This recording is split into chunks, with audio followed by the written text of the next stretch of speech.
Ay, nako, Mang. Talagang pasama na ng pasama ang mundo. Yan, pare-pareho nababasa natin sa dyaryo. Yung mga naririnig natin sa radyo.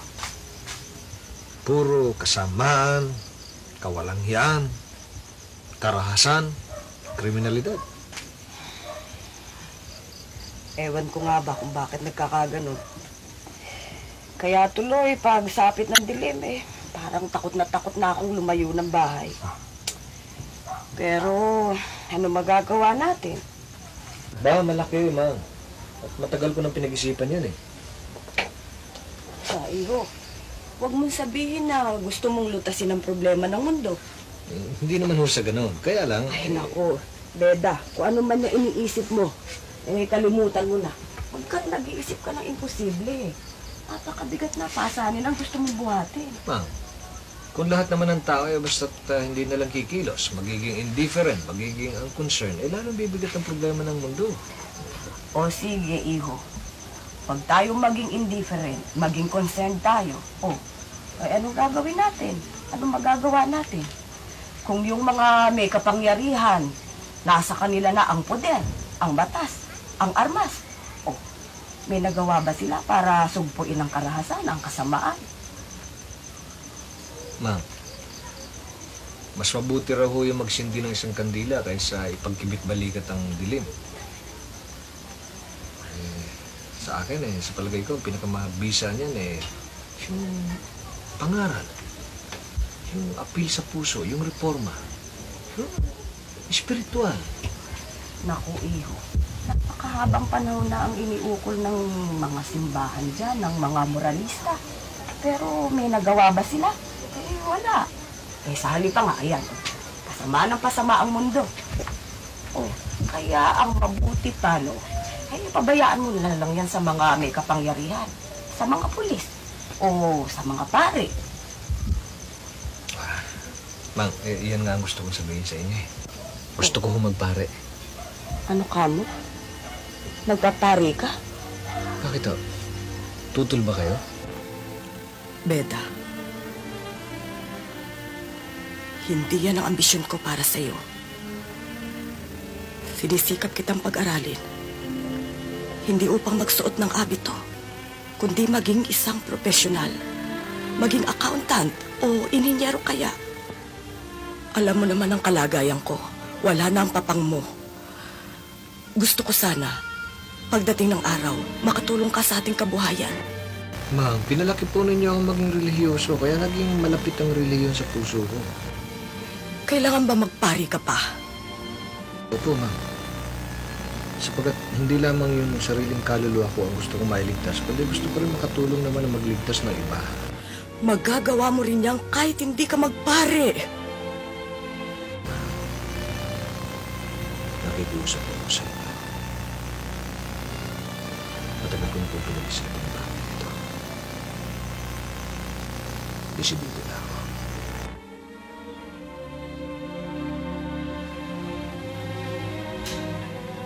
Paano si Ana? Palagay mo kaya, basta na lamang siya papayag na talikuran mo ang inyong pagiging magkasintahan.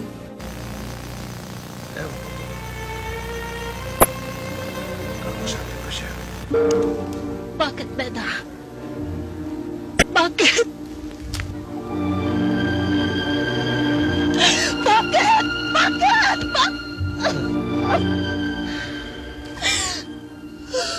Babalik na naman ba tayo sa umpisa?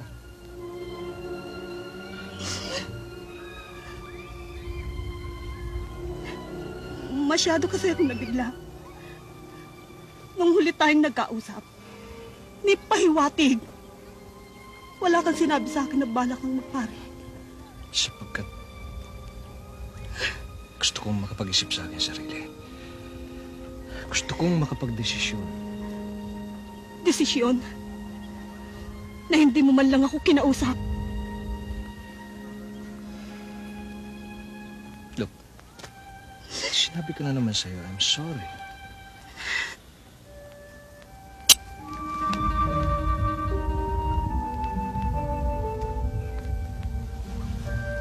But I think this is very, very private. Personal.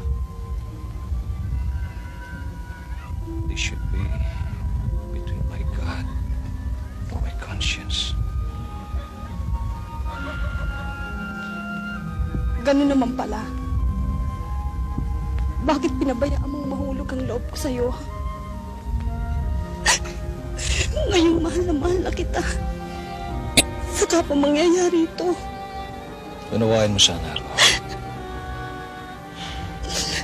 Minahal kita ng walang pag-iimbot. Marangal ang hangarin ko sa'yo. Subalit, ngayon ko lamang nadaramang atas ng aking konsyensya. Makapangyarihan, hindi ko kayang labanan.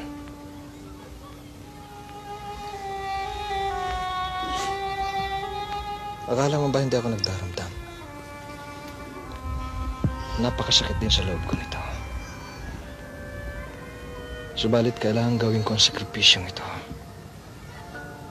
Sapagkat meron akong misyon.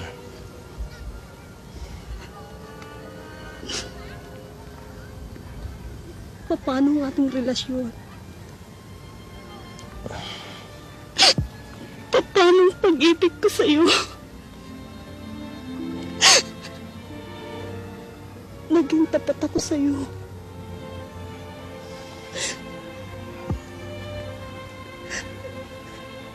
Naging tapat ako sa'yo.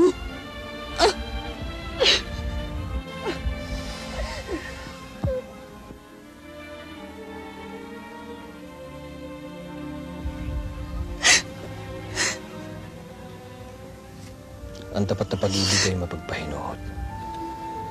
Lahat ay binabata. Lahat ay tinitiis. Yan ang gawin mong pananggalang sa anumang sakit na dulot ng ating paghihiwalay. Please. Damayan mo ako sa gagawin mo sakripisyo. Maaari ba?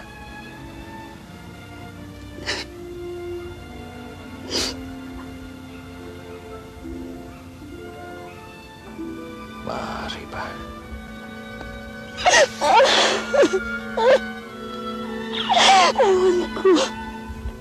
Ewan ko. Bayaan mo ako makapag-isip. Please. Please.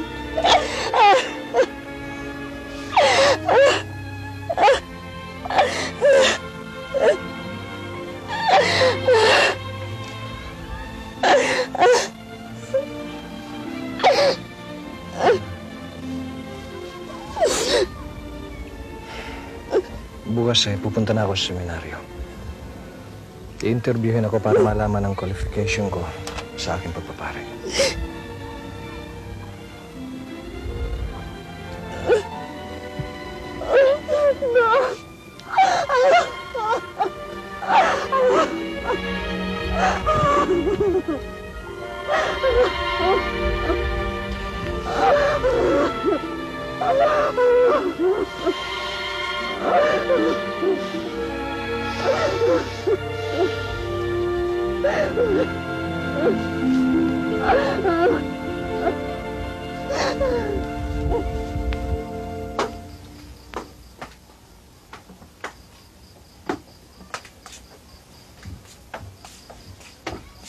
Ma'am? Ano po? Ano? Kumusta na resulta ng interview mo? Pasado ako sa interview. Kaya lang, nung malaman ho nila na wala akong pantusto sa pag-aaral, na-disqualify ako. Pero, hindi naman ako nalulungkot. Hindi ako nakawala ng pag-asa. Beda, anak. Harapin mo na ang katotohanan. Ilang kayong magkakapatid na pinag-aaral ko? Siyam. Sa kalagayan natin sa buhay, nabiyuda pa nga ako. Kahit anong isip ang gawin natin, anak, imposible makayanan natin ang hangad mo magpare. Meron naman ho akong paraan. Kakausapin ko yung obispo. Magpapatulong po ako sa kanya. Maniwala ka sa akin. Nung pamanin, mahal na kita. Malinis ang hangarin ko sa'yo. Kaya nang mapalitaan ko na nagkaiwalay ka ni Beda. Nagka-break kayo. ay bumabalik ako sa'yo. Huwag mo naman sana ako madaliin. Bayaan mong makapag-isip muna ako mabuti. O baka naman sinasamantala mo lang ang paghiwalay namin ni Beda. Kulang pa bang pagpapatunay sa sinseridad ko? Kung yayayain kita sa lalong madaling panahon, pakakasal tayo. Ano? Aba, hindi pa naman kita sinasagot ah. Bakit kasalagad ang binabanggit mo? Sorry, pero gusto ko lang ipakita na talagang serious ako.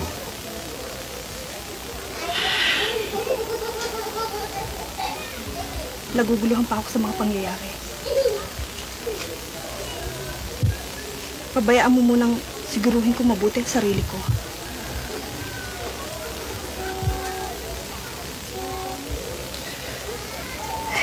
Yan ang gusto mo. Makalaan ako maghintay.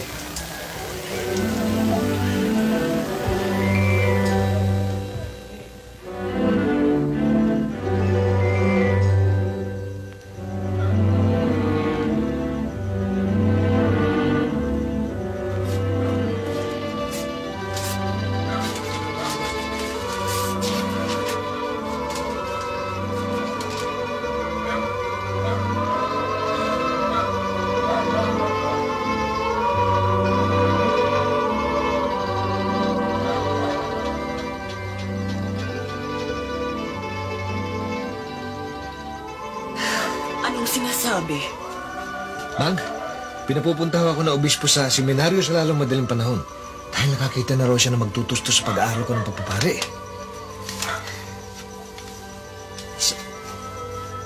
Oh. Ayaw mo ba nun, Nan? Magkakaroon kayo ng anak na magiging bikaryo ng ating Panginoong Jesucristo. Oh, Ma, sabi na po ako. Dali, ha? Papakabait ka, ha? Alagaan mong Ma. Ikaw, ha? Saan mo masyadong tigas ang ulo? Sige, magsusulitan tayo, ha?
Santa Maria, Madre de Jesus.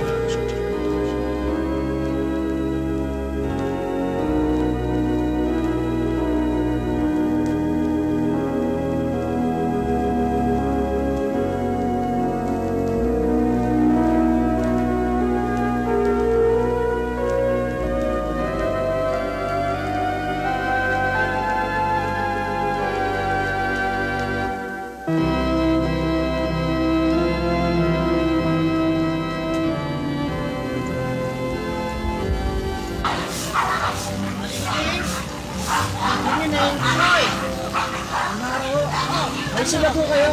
Sulat! Kay Beda ba? Opo. Nay, may sulat tayo! Nay, alis na po kami. Tuloy na po kami. Oo, Iha, huwag kayong magpapagabi ha. Oho. Sige, oh.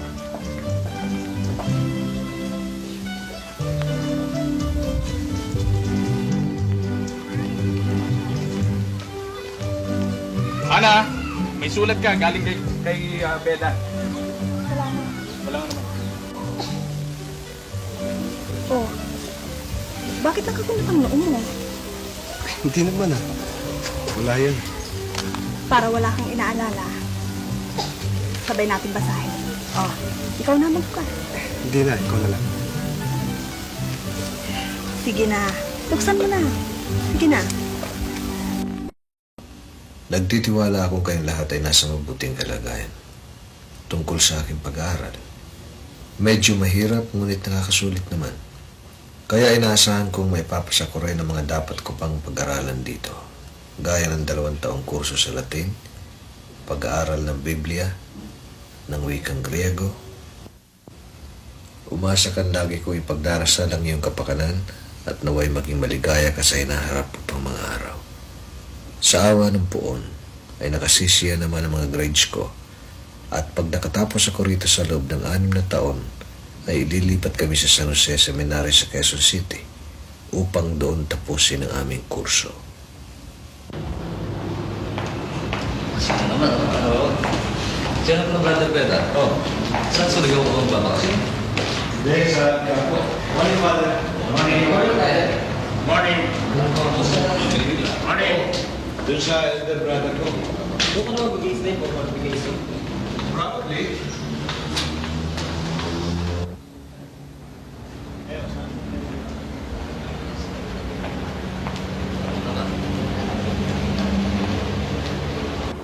Mabuti naman, Beda, at naisipan mo dito magbakasyon sa amin. Ang totoo man ng Delio, manang Lolita, talagang gusto ko salamat. Naisipan ko magbakasyon dito sapagkat una, napakamahal na ng pamasahe pa pauwi doon sa atin sa Surigao At ang pangalawa, pinaka-importante, gusto kong himukin kayong bumalik na doon sa hinagis na nating relihiyon para mailigtas ang inyong kaluluwa sa impyerno. Beda, maliwanag na sinasabi sa Biblia nang sa pagdating ng araw ng paghukom, ang tanging ililigtas ng ating Panginoong Jesucristo ay ang kanyang iglesia. Sin duda, wala tayong diskusyon sa bagay na yan. Kaya nga pinababalik ko na kayo sa Santa Iglesia sapagkat yun ang tunay na relihiyon. Yun ang sumunod sa mga apostol.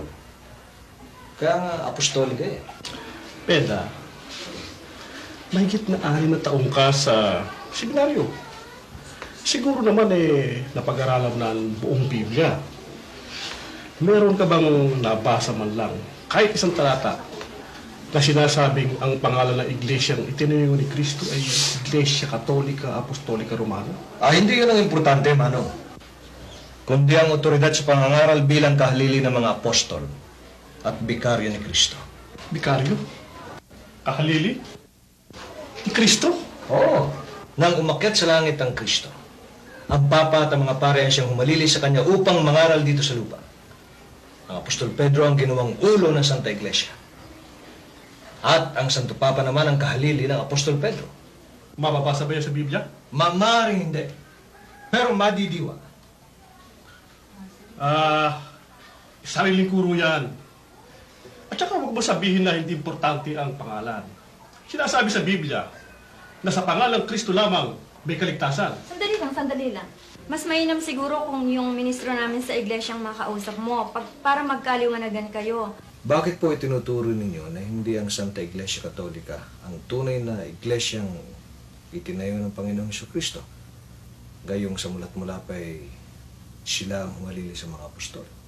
Ang sinasabi mo, brother, ay humalili sa mga apostol sa panahon lang, hindi na sa pagiging tunay na iglesia.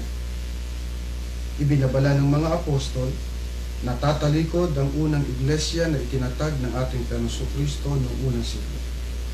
Kaya ngayon din ang naging dahilan, kaya ang kinagisnan na ng maraming tao noon ay ang Iglesia Katolika at hindi na ang Iglesia ni Cristo. Ang isa sa mga hula na nakasulat sa Biblia ukol dyan ay mababasa natin dito sa 1 Timoteo 4:1 at 3 at ganito ang ating mababasa. Ito. Ngunit hayag na sinasabi ng Espiritu na sa mga huling panahon, ang iba'y magsisitalikod sa pananampalataya at mga kikinig sa mga espiritong mapanghikayat at sa mga aral ng mga demonyo na ipinagbabawal ang pag-aasawa at ipinag-uutos na lumayo sa mga lamangkati na nilalang ng Diyos upang tanggapin na may pagpapasalamat ng mga nagsisampalataya at nangakakaalam ng katotohanan. Kaya hindi kami lang ang nagsasabi na tumalikod sa pananampalataya ang unang iglesia ni Kristo, kundi yan ay malinaw na nakasulat sa Biblia. Pero hindi po ba ayon sa kasaysayan o historically speaking, ang kapisanan ay pinundar ng ating Panginoong Hesukristo ay nagpatuloy sa pag-iral at ito nga ang ating kinagis ng Santa Iglesia Katolika? Brother, hindi naman sinasabi ng Biblia na ang pagtalikod ay ang pagkawala ng organisasyon, kundi nililinaw rin ng mga talata ng ating binasa na ang pagtalikod ay sa pananampalataya. Mababago na ang aral na kanilang pakikinggan, hindi na mga aral ng Diyos. Ano katunayan niya? Ang sabi ni Apostol Pablo, sa talata na ating binasa, sila anya'y mga kikinig sa mga aral ng mga demonyo. Makapapayag ka ba, brother, na iglesia ni Kristo pa? O tunay pang iglesia ang nagtataguyod na ng aral ng mga demonyo? Paano natin makikilala kung sino ang tumalikod at hindi na tunay na iglesia? Tinukoy ng Biblia ang dalawa sa mga aral ng demonyo na kanilang sinunod. Una, ipagbabawal ang pag-aasawa, at ikalawa, ipagbabawal din ang pagkain ng karne. Kaya, malalaman natin, brother, kung tumalikod nga ang unang iglesia ni Kristo o hindi. Pero paano natin matitiyak yan? At sino ang tumalikod? Ang dapat natin malaman ay kung sa aling iglesia natin masusumpungan ang mga aral na yan ng demonyo, bawal mag-asawa, bawal kumain ng karne, na ibinabala ng mga apostol. Ang babasahin ko sa iyo ay mga aklat ng Iglesia Katolika. Hindi tayo magpaparatang o maninira. Wala tayong gagawin kundi paghambingin lamang ang binasa natin sa Biblia at kung ano inaamin ng Iglesia Katolika.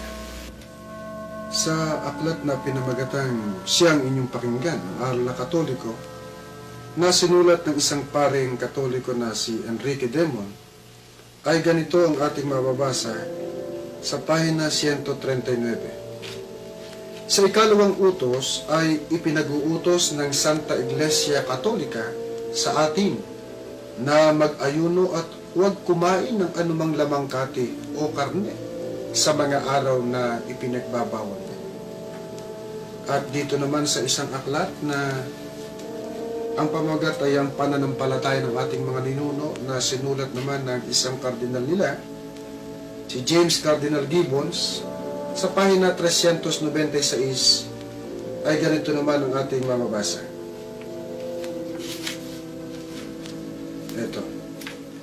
Ang disiplina ng Iglesia Katolika ay ipinatupad buhat pa sa pasimula sa pamamagitan ng pagbabawal sa mga saserdote o mga pare na mag-asawa pagkatapos na sila'y maordinahan.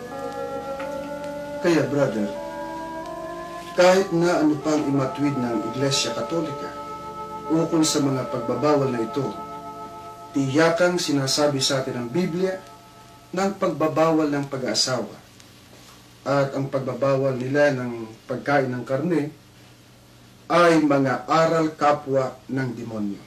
Maaaring masakit, subalit dapat nating harapin ang katotohanan. Binasa lang natin ang banal na kasulatan. Ano nga pong talata ang binasa ninyo? Dito sa 1 Timoteo 4:1 at 3.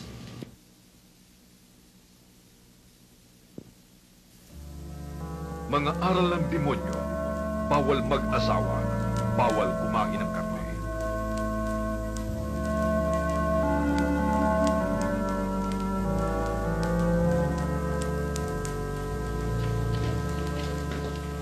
Beda. Beda, Ah, ano masasabi mo rin sa pinaliwanag ni kapatid na Sandoval? walang mamamang tatapatin kita. Hanga ako sa paraan ng kanyang pagsagot. Puro Biblia. Kaya lang, hindi pa ako masyadong kumbinsido dahil marami pa akong bagay na gustong liwanagin sa kanya. Di isa-set up na yung magkausap ulit kayo. Ah, sa ibang araw na. Tali, tapos ang bakasyon ko. Kaya lang nagtataka ako kung bakit sa tagal ng panahon ng pag-aaral ko sa seminaryo na hindi natawag ang aking pansin sa nilalaman ng 1 Timoteo 4:1 at 3. Memoryado ko ang talatang kasagutan dyan, personally ng Biblia. Medyo mayroong konting kurot. Dito sa Marcos 4:11 hanggang 12. Yan, ikaw na bumasa. Lakas mo. At sinabi niya sa kanila, sa inyo ay pinagkakaloob ang makaalam ng hiwaga ng kaharian ng Diyos. Datapot sa kanilang nanga sa labas. Ang lahat ng mga bagay ay ginagawa sa pamamagitan ng mga talinhaga upang kung magsitingin sila'y mga kakita at huwag mamalas. At kung mga kinig sila'y mga karinig at huwag mga kaunawa. Sino yung sinasabing sa inyo pinagkaloob ang makaalam ng hiwaga ng kaharian ng Diyos? Basahin mo sa Roma 10:14 hanggang 15. Paano nga sila magsisitawag doon sa hindi nila sinasampalatayanan? At paano sila magsisampalataya sa Kanya na hindi nila napapakinggan? At paano silang mga kikinig na walang tagapangaral? At paano sila magsisipangaral kung hindi sila mga sinugo? Ayun ang sagot. Upang maunawaan pala, ang mga salita ng Diyos ay kailangang sinugo ng Diyos ang dapat mangaral.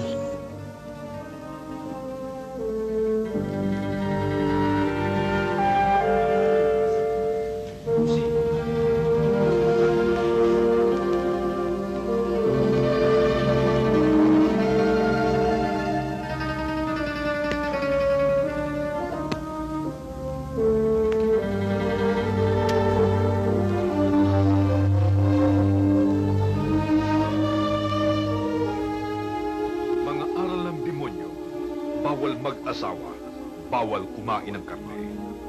Mga aral ng demonyo, bawal mag-asawa, bawal kumain ng karne.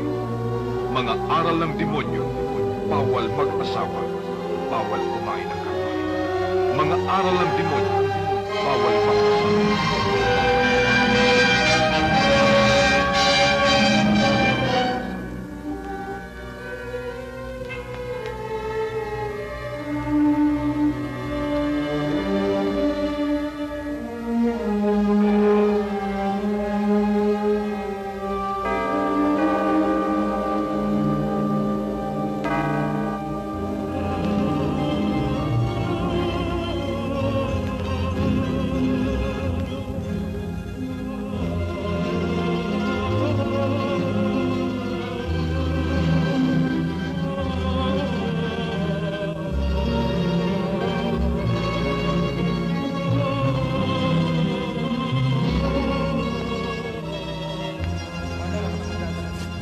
Salamat, ha?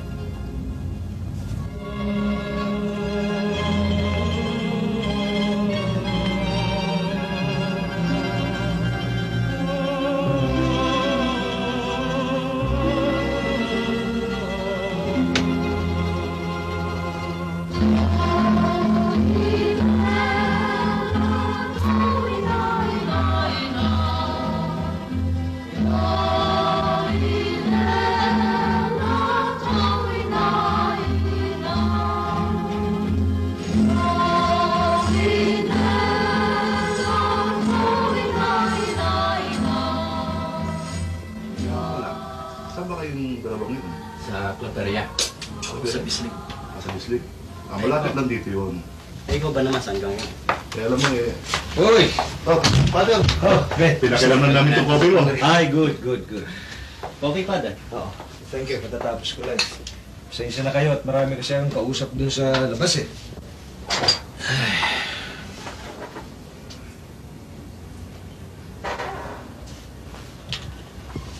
By the way, ano sa palagay niyong magiging action itong Vatican II Council? Tungkol saan? Alisin na kaya si Libasi?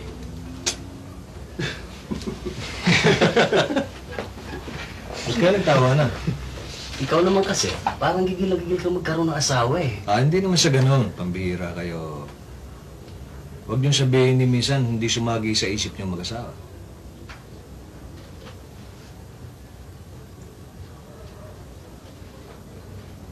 Oh, vamos a ver. A ver? Oh, nakita niyo na. Pero kung paminsan-minsan sumasagi sa isipan ko yung pag-aasawa, hindi naman sapagkat talagang gusto ko nang mag-asawa, kundi dahil dito eh. Oh, sabi mo, 1 Timoteo 4:1 at 3.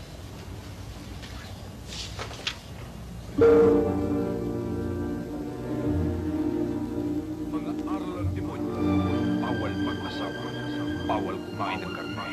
Mga aral ng demonyo, bawal mag-asawa, bawal kumain ng karne. Mga aral ng demonyo, bawal mag-asawa, bawal kumain ng karne.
Bakit nga ba biglang-bigla ang pag-uwi mo?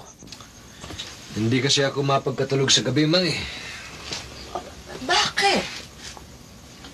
Merong mabigat na bumabagabag sa akin damdamin. Na ano? Tungkol sa mga katotohanan sinabi ng isang ministro ng Iglesia ng Cristo.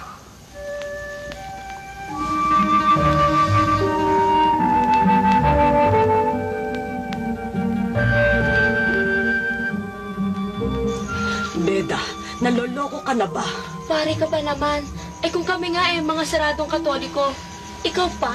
Manong naman, pag-isipan mo mabuti ang sinasabi. Matagal ko nang ginawa yan at matamang pag-aaral. Katunayan, gumawa na ako ng sulat para magbitaw sa pagpapare.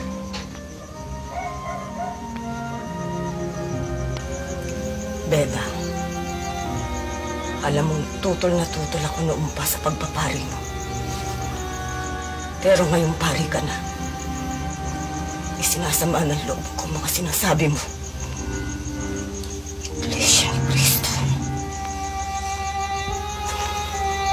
Dinaramdam ko kung nasaktan ko yung damdamin, Ma. Subalit buo na ang aking pasya. Hihingi ako ng tulong sa obispo dito sa Surigao para bigyan ako ng dispensasyon ng Papa sa Roma.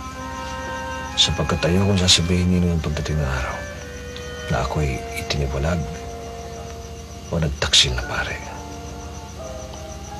Katapos, lulus na ako ng Manila.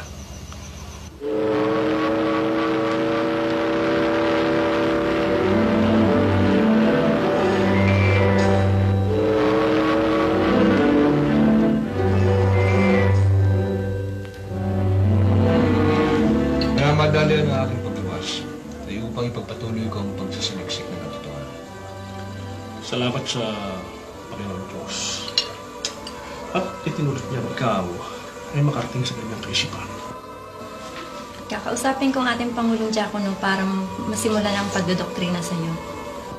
Ano po ang ipinalit ni Kristo sa iglesyang natalikod? Dito po sa Juan 10:16 ay ganito ang kanyang hula o paunang pahayag. At mayroon akong ibang mga tupa na hindi sa kulungang ito.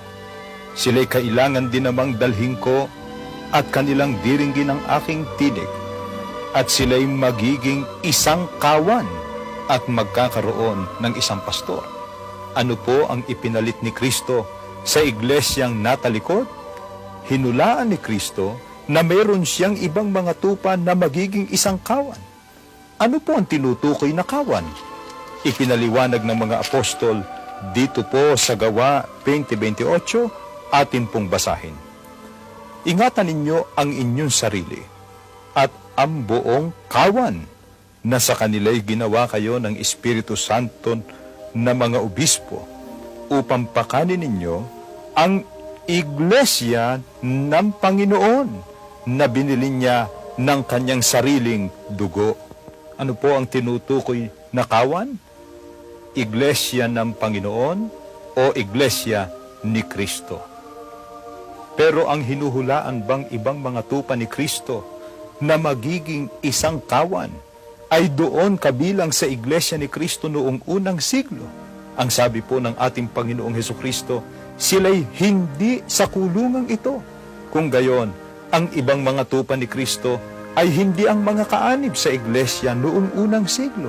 Hindi po sila ang mga kaanib sa Iglesia ni Kristo sa panahon ng mga apostol. Kaya, tumalikod man ang iglesyang itinatag ng ating Panginoong Hesukristo noong unang siglo, ay hinulaan niya ang muling pagbangon ng tunay na iglesia o ng iglesia ni Kristo.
Nagpapasalamat po ako sa Panginoon Diyos at itinulot niya na ako'y makapanumbalik sa tunay na iglesia.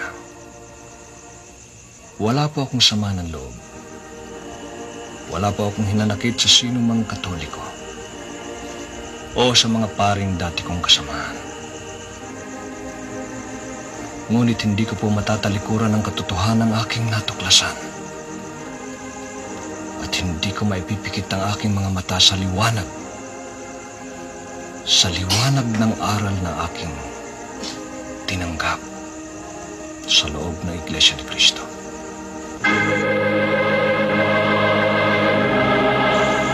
Purihin ang dakilang may kapal.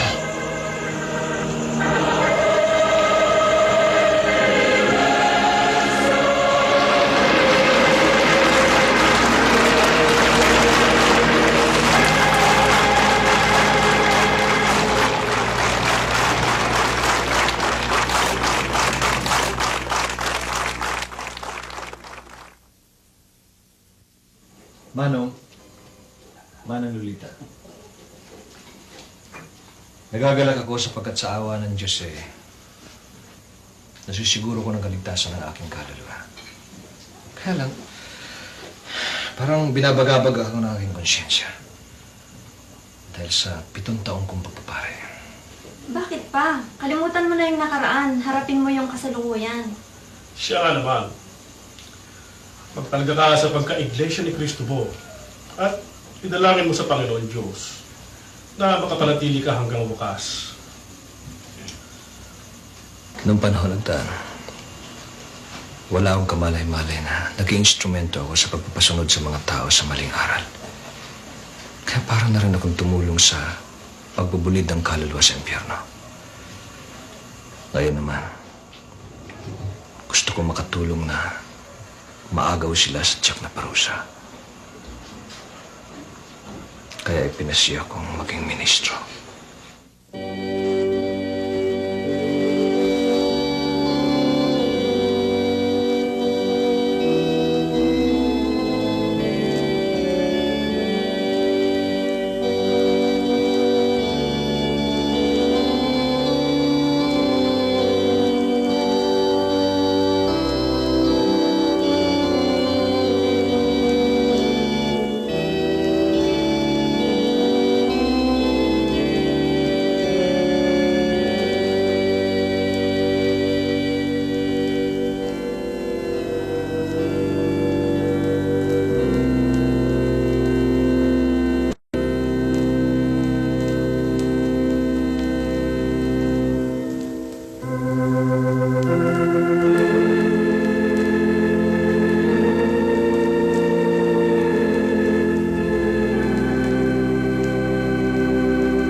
po ng issue o paksa sa kasaysayang ating isinadula ngayon, ay may tinanggap kaming tanong mula kay Lourdes de Armas ng 1040 Lauro Street, Obando, Bulacan.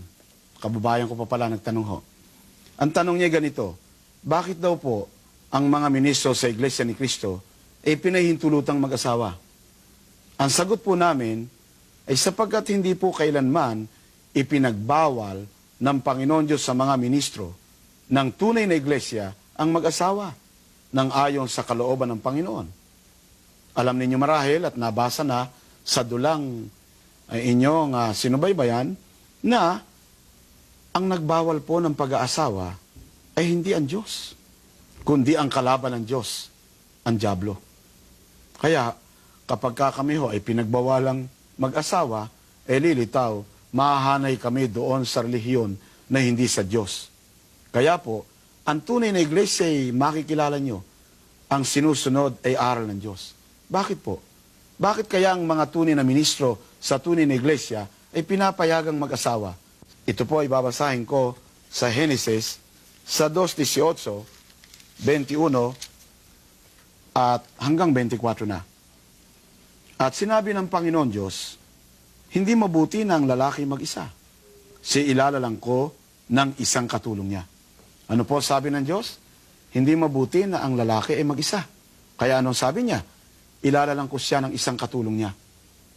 Baka naman hindi asawa tinutukoy na katulong. Baka naman po yan ay domestic helper. Gayong kaya, tuloy natin ang pagbasa dito sa 22 na. At ang tadyang na kinuha ng Panginoon Diyos sa lalaki ay ginawang isang babae. At ito'y dinala niya sa lalaki. At sinabi ng lalaki, ito nga'y buto ng aking mga buto, laman ng aking laman, si tatawaging babae, sapagkat sa lalaki siya kinuha. Kaya't iiwan ng lalaki ang kanyang ama at ang kanyang ina at makikipisan sa kanyang asawa at sila'y maging isang laman. Yung po pala ay hindi katulong na domestic helper, kundi tinutukoy ng Biblia, asawa. Kaya, nang lalangin ng Diyos si Adan, hindi niya pinayagang mag-isa, sapagkat hindi niya mabuti yon. Kaya ilalalang ko ng isang katulong niya, binigyan ng asawa, at yun nga po si Eva. Kaya dito po ay maliwanag na ang mga tao hindi binabawalang mag-asawa. O baka naman ho, pagka-saserdote na o ministro bawal na ho mag-asawa. Bawal kaya? Tanong natin ho sa Biblia, at yan ay nakasulat sa Mateo, dito po sa 8:14, ganito sinasabi, at ito'y sa panong Kristiyano na. At nang pumasok si Jesus sa bahay ni Pedro, nakita niya ang biyanang babae nito na nararatay dahil sa lagnat. Pagka ho ba ministro na, bawal na ho ba mag-asawa? Ba, hindi po. Katunayan, si Apostol Pedro may asawa. Ano katunayan? May biyanan. Baka naman ho si Pedro lang may asawa. Baka naman ho yung ibang apostol walang asawa. Wala nga kaya?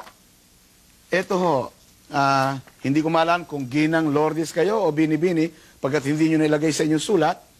Magkagayon man, ay ang mahalaga masagot namin ang inyong katanungan. Yun bang ibang mga apostol? Wala po bang asawa yon? 9:5 po ng unang Korinto, ganito ang sinasabi sa atin. Wala baga kaming matwid na magsipagsama ng isang asawa na sumasampalataya, gaya ng iba't ibang mga apostol at ng mga kapatid ng Panginoon at ni Cephas? Ano sabi ng Apostol Pablo?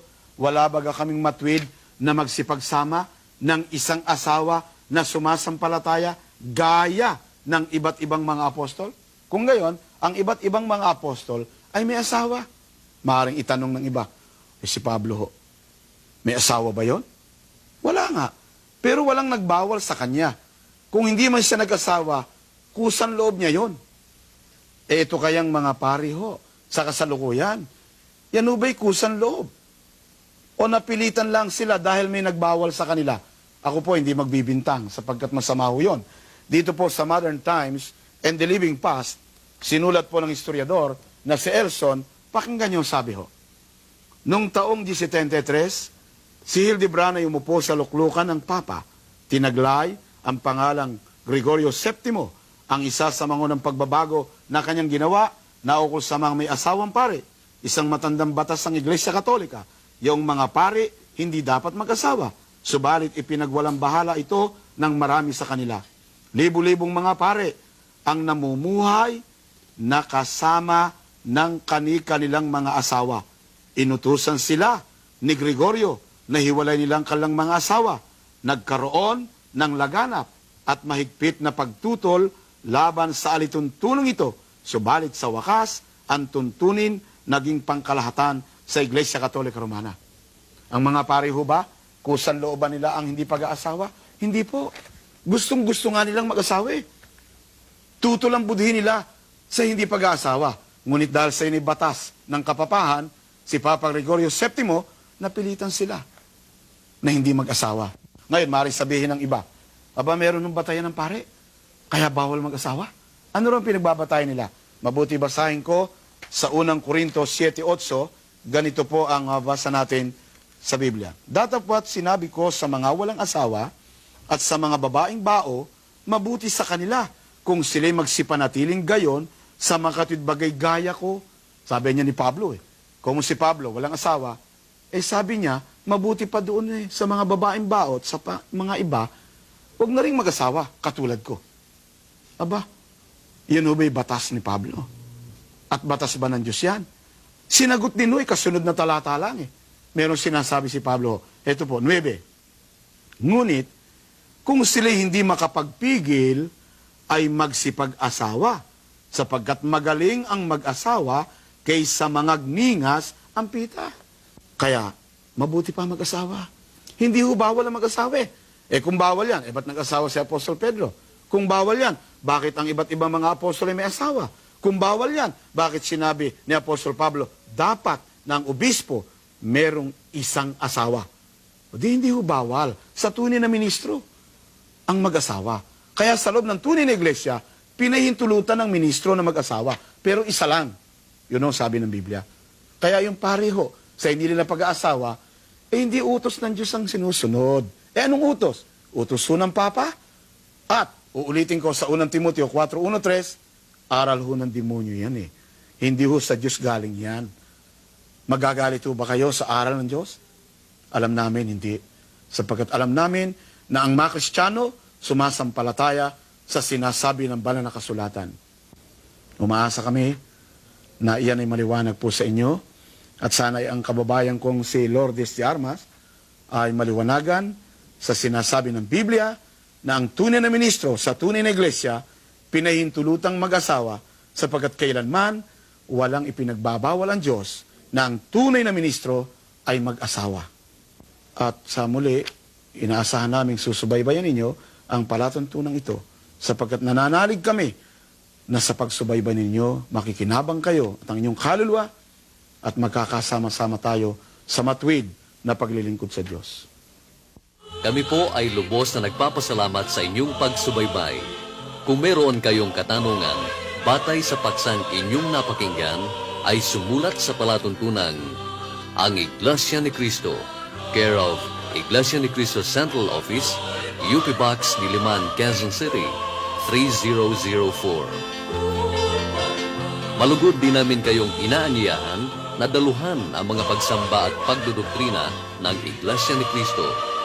Magbasa ng lathalaing pasugo o God's Message at pakinggan ang mga palatuntunan sa radyo ng Iglesia ni Cristo.